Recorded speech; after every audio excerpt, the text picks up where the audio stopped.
అధ్యక్ష, మొదటి ప్రశ్నకు సమాధానం అవునండి.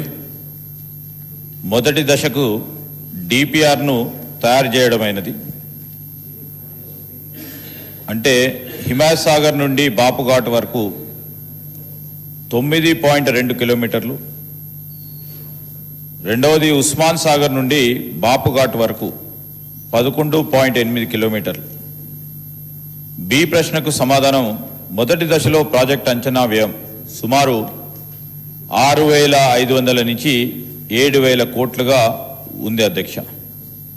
సి ప్రశ్నకు సమాధానం సుమారుగా 1,435 నిర్మాణాలు ప్రభావితమయ్యే అవకాశం ఉంది. మొదటి దశ కోసం గృహాల నిర్మాణ విలువలతో తుది ఎన్యూమరేషన్ కొనసాగుతూ ఉంది అధ్యక్ష.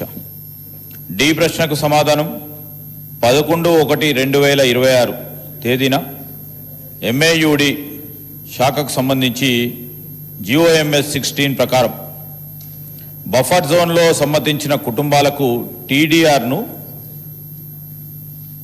పబ్లికేషన్ చేయడం జరిగింది అధ్యక్ష. అంతేకాక 2013 RFCTLARR చట్టం ప్రకారం అవసరమైన భూసేకరణ సహాయ పునరావాసాలు ఉంటాయి అధ్యక్ష. శ్రీ కేటీ రామారావు గారు. స్పీకర్ సార్, ఇది చాలా ఇంపార్టెంట్ సబ్జెక్ట్ సార్. హైదరాబాద్లో లక్షలాది మంది ప్రజలు ఆందోళన చెందుతున్న సబ్జెక్ట్ ఇది. కాబట్టి ప్రభుత్వం నుంచి కొన్ని సూటిగా స్పష్టంగా సమాధానాలు అడుగుతా ఉన్నాం సార్.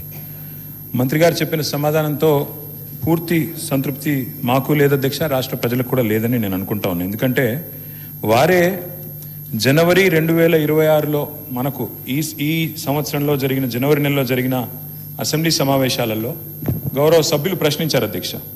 మూసీకి సంబంధించి ఆనాడు కొంతమంది మిత్రులు కాంగ్రెస్ శాసనసభ్యులు ప్రశ్న వేస్తే ఆ రోజు మంత్రి గారు ఇచ్చిన సమాధానం నా దగ్గర ఉంది. అందులో మంత్రి గారు ఏం చెప్తారంటే, అధ్యక్ష, ఈ డిపిఆర్ ప్రిపరేషన్కే ఒక మెయిన్ హార్ట్ అనే కంపెనీకి ఇచ్చినాం. ఇక ఆ కంపెనీ గురించి కూడా నేను ఒక నిమిషం చెప్తా సార్. అది పాకిస్తాన్లో బ్యాన్ చేసిండ్రు కంపెనీని, సింగపూర్లో బ్యాన్ చేసిండ్రు, అట్లాంటి కంపెనీకి ఇచ్చిండ్రు. సరే, వాళ్ళ మీద కేసులు ఉన్నాయి, అది కూడా మంత్రి గారు చెప్పాలా? ఓకే.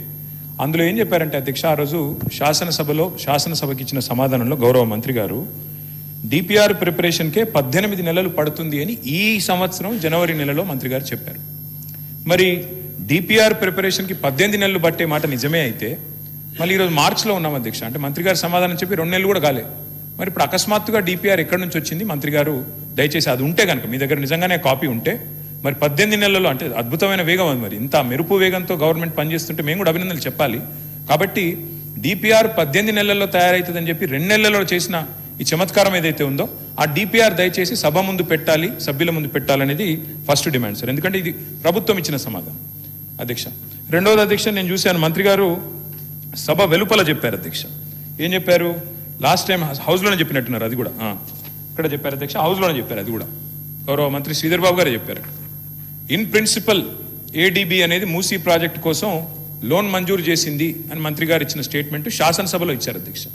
సో ఫస్ట్ డిపిఆర్ మీరు చెప్పండి మంత్రి గారు, తర్వాత శాసనసభలో మీరు చెప్పిన మాట ADB ఫండింగ్ అని మేము నిజమేమో అనుకున్న తర్వాత మేము కూడా ADB వారిని అక్కడ మూసీ జనాందోళన్ అని ఒక సంస్థ ఉంది అధ్యక్ష, MJA అని, వారు ADB వారిని అడిగితే ADB వారు చెప్పిన సమాధానం అధ్యక్ష నేను మంత్రి గారు కూడా పంపిస్తా. వారు ఏం చెప్పారంటే జనవరి 23 నాడు ADB ఇచ్చిన సమాధానం అధ్యక్ష. ఏం చెప్పారు? No ADB financing approved and no DPR submitted by MRDCL. This is ADB's response. Asian development bank చెప్తున్న మాట ఏంటంటే తప్పు, ఇన్ ప్రిన్సిపల్ అప్రూవల్ లేదు, ఏ అప్రూవల్ లేదు, ఇంతవరకు ADB అప్పే ఇవ్వలేదు అని చెప్పి కుండబద్దలు కొడుతూ మాకు DPR సబ్మిట్ చేయలేదు, DPR సబ్మిట్ చేయండి, పైసలు ఆడికి వెళ్ళిస్తామని చెప్పి ADB చెప్పిన మాట నేను మంత్రి గారికి పంపిస్తాను, వారు చూసుకోవాలి.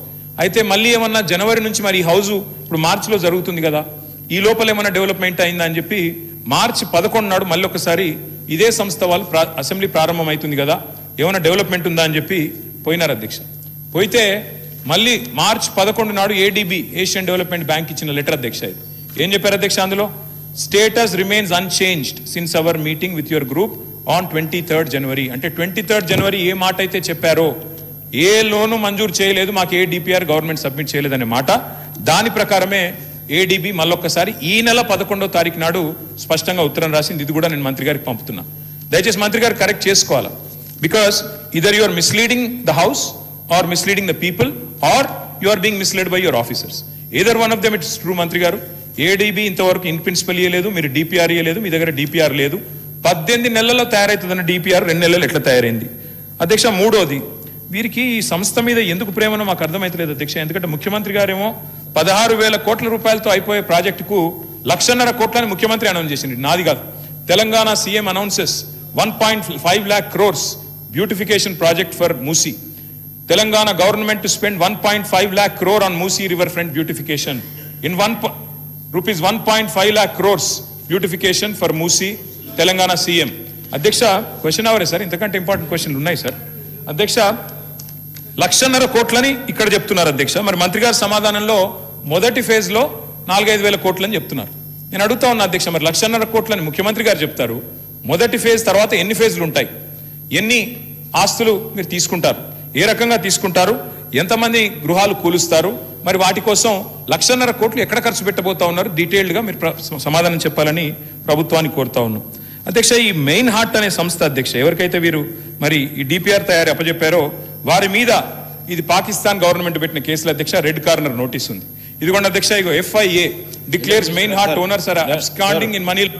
1 second, no, you can continue sir. Sir, ఇది వారు డెఫినెట్లీ మూసీ నదికి సంబంధించిన రీజనరేషన్కి సంబంధించిన అంశం అధ్యక్ష. ప్రశ్నకు సంబంధించి ఈరోజు క్వశ్చన్ అవర్లు వేస్తూ ఉన్నారు సార్. మీరు పర్మిట్ చేస్తే రేపు షార్ట్ డిస్కషన్ పరంగా వెంటనే తీసుకుందాం అధ్యక్ష. ఇంకా చాలా విషయాలు కూడా చెప్పాల్సి ఉంటుంది, వారు చెప్పాల్సి ఉంటుంది, మేము చెప్పాల్సి ఉంటుంది. సో ఆ సందర్భాన్ని గురించి ప్రశ్న వరకు పరిమితమై డెఫినెట్లీ మా పరంగా ఏమి ఆన్సర్స్ కావాలో కోరుకోమని చెప్పండి. మొత్తం డీటెయిల్గా షార్ట్ డిస్కషన్ మొదలు పెడితే సార్, మీరు పొద్దున్నే చెప్పారు 9 minutes అని. 9 minutes కాకుండా ఇంపార్టెన్స్ ఉంది కనుక 10 minutes, 11 minutes, 12 minutes ఇవ్వండి అధ్యక్ష. We are ready to answer it. But ఇంకా డీటెయిల్గా పోవాలంటే please allow for a short discussion sir, if you permit. Speaker sir, నేను ఎక్కడ కూడా క్వశ్చన్ నుంచి డీవియేట్ కాలేదు సార్. వారు మంత్రి గారు 1,400 స్ట్రక్చర్స్ పోతాయన్నారు. గవర్నమెంట్ ఇచ్చిన గజెట్ లో 10,000 స్ట్రక్చర్స్ అని గవర్నమెంట్ గజెట్ ఇచ్చింది. మరి 1,400 స్ట్రక్చర్స్ కరెక్టా, గవర్నమెంట్ ఇచ్చిన గజెట్ కరెక్టా, ఏది కరెక్టు? అట్లాగే గవర్నమెంట్ ఇచ్చిన గజెట్ సార్, నాదేం ప్రశ్న నుంచి నేను డివియేట్ కావట్లేదు. 10,000 ఎకరాలు 3,279 ఎకరాలు స్వాధీనం చేసుకుంటున్నాం అని చెప్పారు. మరి ఎక్కడ గజెట్ తప్ప, మీరు ఇక్కడ అసెంబ్లీలో ఇచ్చిన సమాధానం తప్ప మంత్రి గారు చెప్పాలి. డిపిఆర్ తయారీకి మీరు అసెంబ్లీలో ఇచ్చిన సమాధానం 18 నెలలు పడుతుందని, మరి 2 నెలల్లో డిపిఆర్ ఎట్లా వచ్చింది? అంటే అకస్మాత్తుగా ఇంత ఫాస్ట్ గా మెరుపు వేగంతో గవర్నమెంట్ ఎట్లా కదులుతోంది?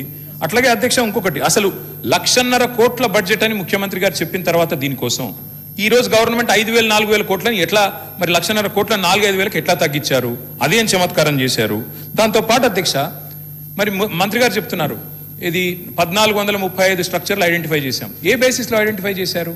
మంత్రి గారేమో, మరి నేను మొన్న ఆర్డీఓ గారు చెప్పింది చూశాను, రాజేంద్ర నగర్ ఆర్డీఓ, 50 మీటర్ల బఫర్ జోన్ అని ఒకవైపు చెప్తారు, 50 మీటర్ల బఫర్ జోన్ లో ఉండే వాళ్ళని తీసుకుంటామంటారు. కానీ మరి 3,297 ఎకరాలంటే 500 మీటర్ల దాకా విస్తరించారు అధ్యక్ష. బఫర్ జోన్ ఎంత తీసుకుంటున్నారు? అసలు ప్రాజెక్ట్ యొక్క ఆలోచన ఏంది? 1,50,000 కోట్ల, 5,000 కోట్ల, 4,000 కోట్ల బ్లాక్ లిస్ట్ చేసిన కంపెనీలకు ఎందుకు ఇస్తున్నారు? డిపిఆర్ లేకుండా ఈ హడావుడు ఎందుకు? ఇల్లెందుకు కూలుస్తున్నారు? మొత్తం ఒక గృహ మీద యాగం ఎందుకు చేస్తున్నారు? దయచేసి మంత్రి గారు సమాధానం చెప్పాలని కోరుతా ఉన్నది. సుధీర్ రెడ్డి గారు.